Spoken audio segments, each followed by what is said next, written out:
Bayangkan, ada sebuah kitab kuno yang ditulis lebih dari 1000 tahun lalu, bukan oleh satu orang, tapi oleh sebuah kelompok rahasia. Mereka menyembunyikan identitasnya, mengemas ilmu dalam simbol, dan percaya bahwa tidak semua manusia pantas mengetahui kebenaran. Kitab ini disebut Rasail Ikhwan Al-Safa, sebuah ensiklopedia misterius berisi 52 risalah yang diduga menyimpan rahasia tentang asal-usul kehidupan, struktur alam semesta, hingga jalan menuju kesempurnaan manusia. Dan yang paling mengerikan, sebagian isi kitab ini dianggap terlalu berbahaya untuk dipahami secara bebas. Tidak ada yang benar-benar tahu siapa mereka. Ikhwan Al-Safa adalah kelompok intelektual rahasia abad ke-10. Mereka tidak pernah mencantumkan nama, tidak meninggalkan identitas, tidak mengaku sebagai penulis. Kenapa? Karena ilmu yang mereka tulis bisa dianggap menyimpang, bahkan berbahaya. Beberapa teori mengatakan mereka adalah filsuf elit. Ada juga yang menyebut mereka bagian dari sekte tersembunyi. Bahkan ada yang percaya mereka adalah kelompok yang ingin mengubah dunia melalui ilmu. Mereka beroperasi di sebuah kota bernama Basra, sebuah pusat ilmu pengetahuan di masanya, dan mungkin pusat konspirasi intelektual terbesar dalam sejarah Islam. Mereka tidak sekadar menulis buku. Tujuan mereka jauh lebih besar, menciptakan manusia sempurna, menyatukan agama dan filsafat, membersihkan jiwa manusia melalui ilmu. Namun ada satu hal yang jarang dibahas. Mereka percaya bahwa kebenaran tidak boleh diberikan kepada semua orang. Hanya mereka yang siap yang boleh memahami isi kitab ini. Di balik bayang-bayang sejarah, tersimpan 52 risalah agung Ikhwan Al-Safa, dilengkapi dengan Al-Jamiah, ringkasan esensial yang menyatukan seluruh spektrum pengetahuan manusia.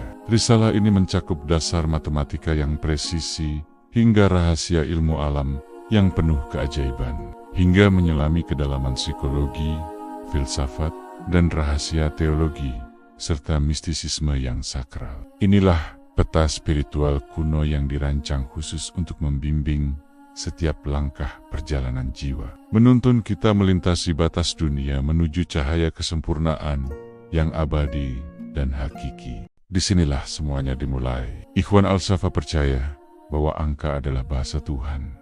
Risalah 1-14 membahas hakikat angka, sifat bilangan, dan geometri dasar. Mereka menelusuri proporsi dan harmoni, melihat musik sebagai matematika dan ritme kosmik, mengamati astronomi dasar, pergerakan planet, dan struktur langit, memahami hubungan angka dan jiwa melalui simbolisme angka, waktu dan siklus dalam kalender kosmik menuju harmoni universal.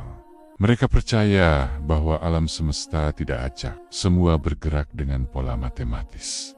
Bahkan, jiwa manusia memiliki frekuensi. Ini bukan sekadar ilmu, ini adalah kode rahasia alam semesta.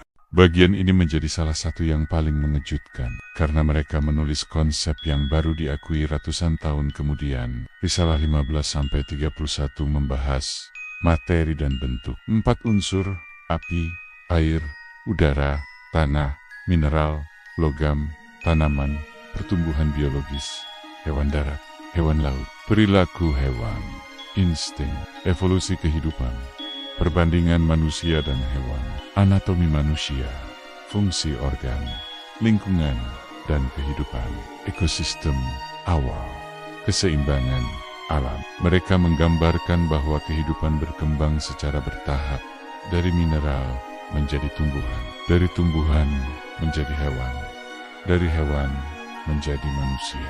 Sebuah gagasan yang jauh mendahului zamannya. Dalam kedalaman pikiran manusia, terdapat rahasia yang melampaui batas fisik. Mari kita selami hakikat jiwa melalui risalah 32 hingga 41. Akal adalah kilatan cahaya yang menuntun, sementara memori adalah perpustakaan tanpa akhir yang menyimpan setiap jejak perjalanan spiritual kita. Di dunia mimpi dan emosi, jiwa menari dalam lanskap surrealis, mencari makna sejati di balik bayang-bayang perasaan yang seringkali menyesatkan. Kebahagiaan sejati ditemukan saat kesadaran menyala, terang dalam ketenangan, menyelaraskan diri dengan etika dan hukum semesta yang abadi. Tubuh hanyalah kendaraan sementara, bayangan transparan di dunia ini. Namun jiwa di dalamnya adalah cahaya abadi yang takkan pernah padam. Dunia ini adalah jalur ujian yang megah, penuh rintangan indah yang dirancang khusus untuk memurnikan dan memperkuat esensi spiritual kita. Melalui pengetahuan sejati, jiwa mulai berevolusi, mendaki tangga cahaya menuju tingkat kesadaran yang lebih tinggi, suci, dan penuh kedamaian. Inilah akhir dari pencarian luar dan awal dari kesadaran dalam. Temukan cahaya sejatimu dan biarkan jiwamu kembali ke sumber kebenaran. Segalanya bermula dari satu sumber cahaya yang abadi, Sang Pencipta yang melimpahkan keberadaan dan cinta ke seluruh penjuru alam semesta yang luas. Dari cahaya ini terpancarlah akal universal, sebuah bola energi emas murni yang menyimpan segala kebijaksanaan dan rancangan agung penciptaan.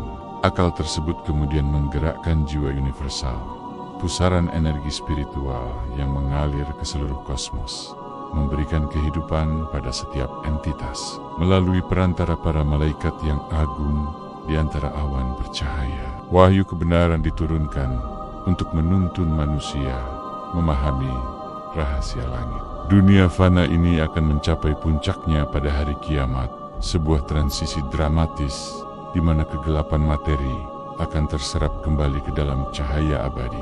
Inilah hierarki suci dari puncak cahaya Tuhan yang tak terjangkau, turun melalui lapisan akal dan jiwa, hingga ke dunia materi tempat kita berpijak. Manusia berada di tengah persimpangan ini, memiliki pilihan untuk terbelenggu dalam bayangan duniawi, atau mendaki tangga cahaya menuju kesempurnaan jiwa.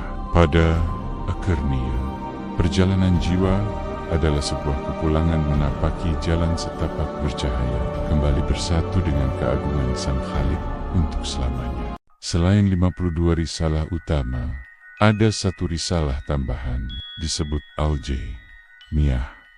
Isinya adalah ringkasan dari seluruh ajaran, namun ditulis dalam bentuk simbol yang sangat kompleks, sulit dipahami secara langsung. Banyak yang percaya bahwa ini adalah kunci utama dari keseluruhan kitab, dan hanya mereka yang siap yang dapat memahaminya. Kitab ini tidak lepas dari kritik. Beberapa pihak menganggapnya terlalu filosofis, terlalu dipengaruhi pemikiran Yunani, dan mengandung unsur esoterik yang dalam. Sebagian bahkan menilai kitab ini bukan sekadar kumpulan ilmu, tetapi juga media penyebaran ide tertentu. Sekarang pertanyaannya, mengapa kitab ini ditulis tanpa nama? Mengapa isinya penuh simbol? Dan mengapa hanya sebagian orang yang dianggap layak memahaminya? Apakah ini hanya karya filsafat biasa, atau sebuah panduan tersembunyi untuk memahami realitas dan yang lebih mengganggu? Bagaimana jika isi kitab ini belum sepenuhnya kita pahami, atau justru sudah dipahami, namun sengaja disembunyikan? Jika suatu hari kamu menemukan versi lengkap kitab ini, apakah kamu akan membacanya atau memilih untuk tidak tahu? Karena dalam beberapa kasus, pengetahuan bukanlah kekuatan, melainkan beban. Subscribe sekarang, karena masih banyak kitab kuno lain yang menyimpan rahasia lebih dalam dari ini.